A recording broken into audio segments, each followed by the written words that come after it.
Hello everyone, welcome back to my channel Infotech T में आप सबका स्वागत है। आज का वीडियो है रेगुलर फॉल्स मेथड।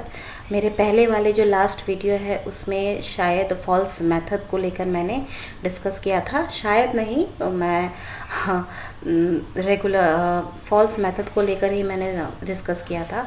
तो आज का जो अभी का जो ये जो वीडियो है ये है रेगुलर फॉल्स मेथड। ठीक है, इसमें क्या होता है देख लेते हैं। इसमें एक क्वेश्चन लेकर आई हूँ मैं। MCSE 004 जो है इग्नू की टर्म इन एग्जामिनेशन, इसमें हर साल आता है। एक फॉल्स मेथड आएगा, एक रेगुलर फॉल्स मेथड आएगा हर साल क्वेश्चन पेपर में। तो यहाँ देख लेते हैं क्वेश्चन क्या है। Determine the smallest positive root of this equation, correct of 3 significant figure using regular false method. यहाँ दिया हुआ है करेक्ट ऑफ 3 सिग्निफिकेंट फिगर। ठीक है, 3 सिग्निफिकेंट फिगर तक हमें देखना है करेक्ट है कि नहीं। ठीक है, और यहाँ हमें ढूंढना है स्मॉलेस्ट पॉजिटिव रूट। ठीक है, सबसे स्मॉलेस्ट पॉजिटिव रूट ढूंढना है हमें। तो देख लेते हैं यहाँ जो ये इक्वेशन है x minus e to the power minus x. ठीक है, ये जो है ना, ये वाला साइन जो है ये कैप साइन है। ठीक है, ये मैंने जो सिलेक्ट किया है ये है कैप साइन, ये मतलब टू दी पावर, ये पावर को दिखाता है। ठीक है, e to the power minus x. सबसे पहले देख लेते हैं। सबसे जैसे कि आपको पता है सबसे पहले आपको f(0) निकालना है, f(1) निकालना है। उसी तरीके से f(1) निकालना है, f(0) निकालना है, f(1) निकालना है।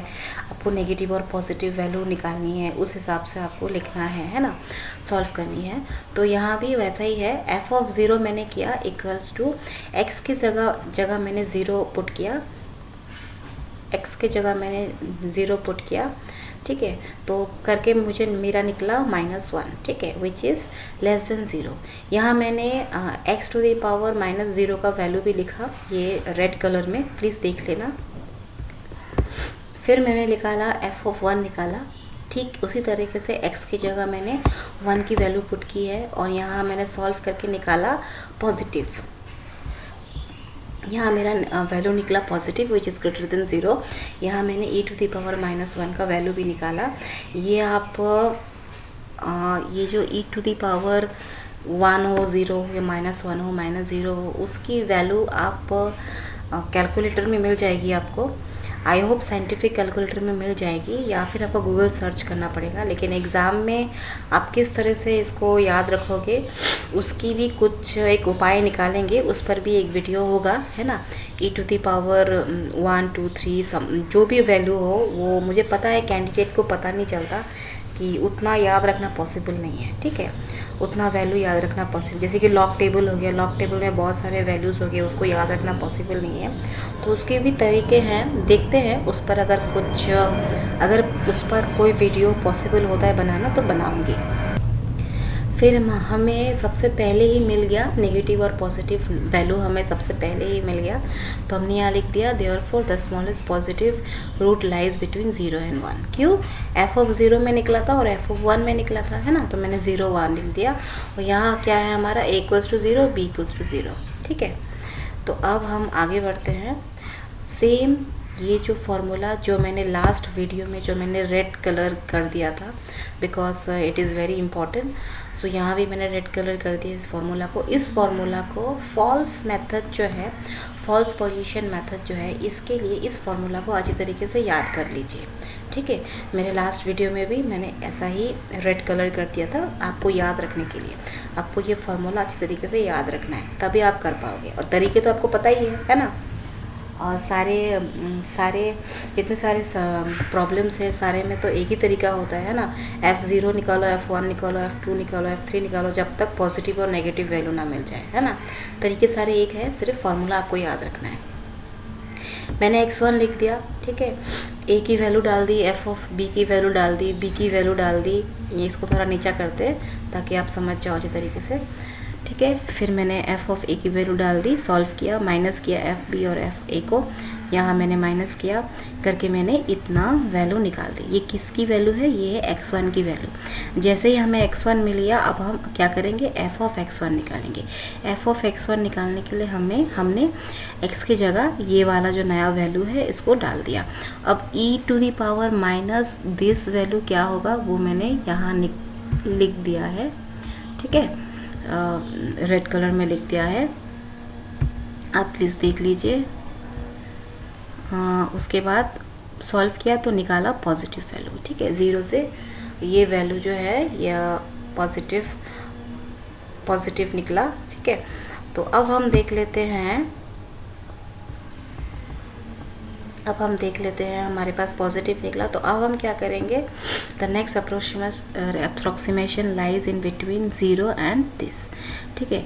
हमारा 0 जो निकाला था, 0 वैल्यू पुट करके हमारा निकला था नेगेटिव, है ना, -1 निकाला था।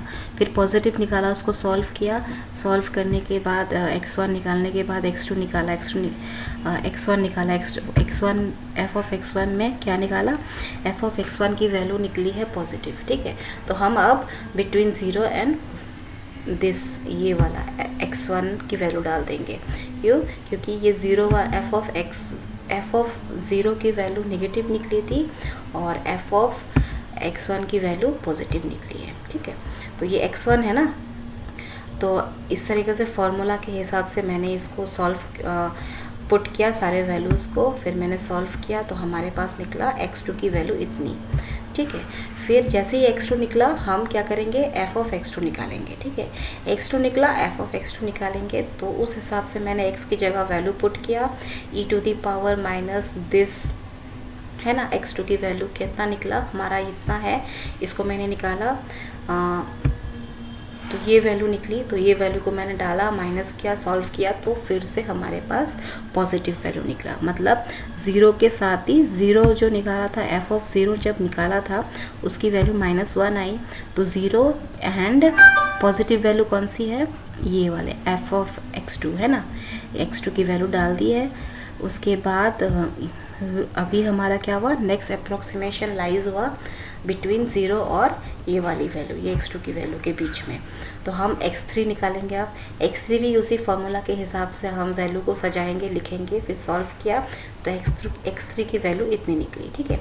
उसी तरीके से हम आगे बढ़ेंगे। x3 निकल गया ना हमारा, जैसे ही हमारा x3 निकल गया, हम क्या करेंगे, f(x3) निकालेंगे, ठीक है।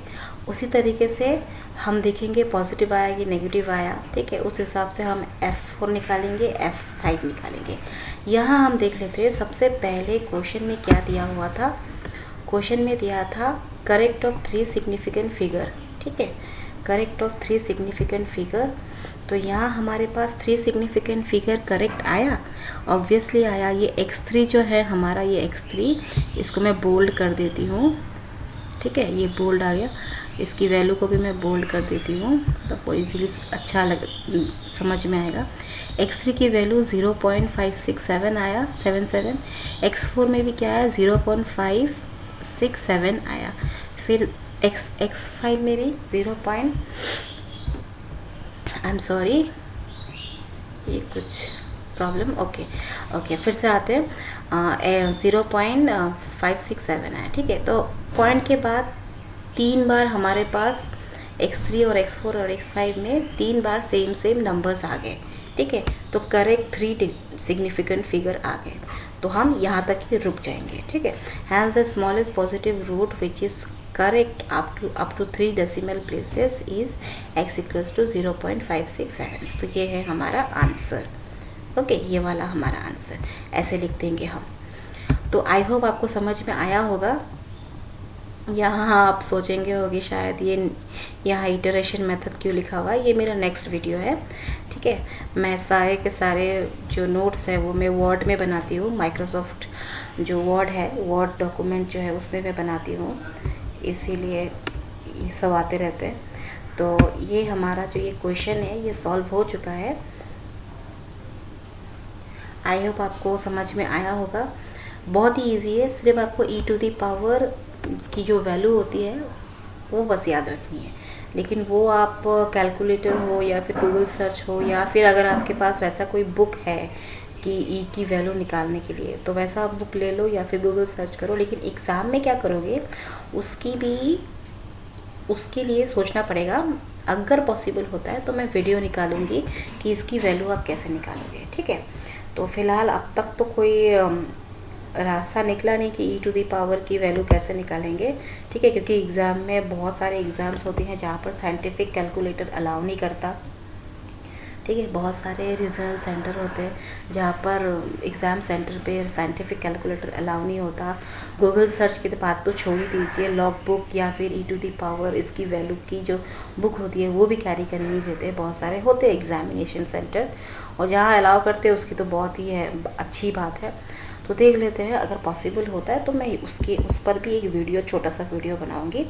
आई होप आपको समझ में आया होगा। बहुत ही ईजी है ये। MCSE 004 जो है ना, इस सब्जेक्ट में सब कुछ सेम है।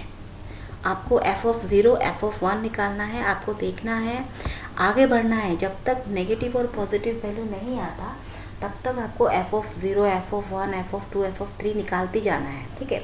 उसके बाद आपको सेट करना है x1 x2 x3 निकालना है। x1 की वैल्यू निकल गई तो f(x1) निकालो, उसके बाद देखो पॉजिटिव नेगेटिव, फिर x2 निकालो, x2 की वैल्यू निकल गई तो f(x2) निकालो, फिर देखो पॉजिटिव और नेगेटिव, ठीक है। लेकिन सबसे इम्पॉर्टेंट चीज़ जो है वो है ये फॉर्मूला, ठीक है। ये फॉर्मूला आपको याद रखनी है। ये फॉर्मूला याद रखोगे तो हर एक मेथड की अलग अलग फॉर्मूला है जो आपको याद रखनी है, ठीक है। तो आई होप आपको समझ में आया होगा। समझ में आया तो प्लीज़ इसको लाइक करना, इस वीडियो को लाइक करना, शेयर करना, और मैं रिक्वेस्ट करती हूँ कि प्लीज़ सब्सक्राइब कीजिए मेरे चैनल को, क्योंकि आप में से बहुत है कि देखते तो है वीडियो पर सब्सक्राइब नहीं करते, है ना। प्लीज़ सब्सक्राइब करना बिल्कुल मत भूलना, नोटिफिकेशन बेल आइकन में क्लिक करना बिल्कुल मत भूलना, ताकि मैं अपने इस चैनल को ग्रो कर सकूँ। प्लीज़ इसी तरह से मेरा साथ दीजिए। Thank you so much. मिलते हैं फिर से एक नए वीडियो में। Thank you so much. Bye bye.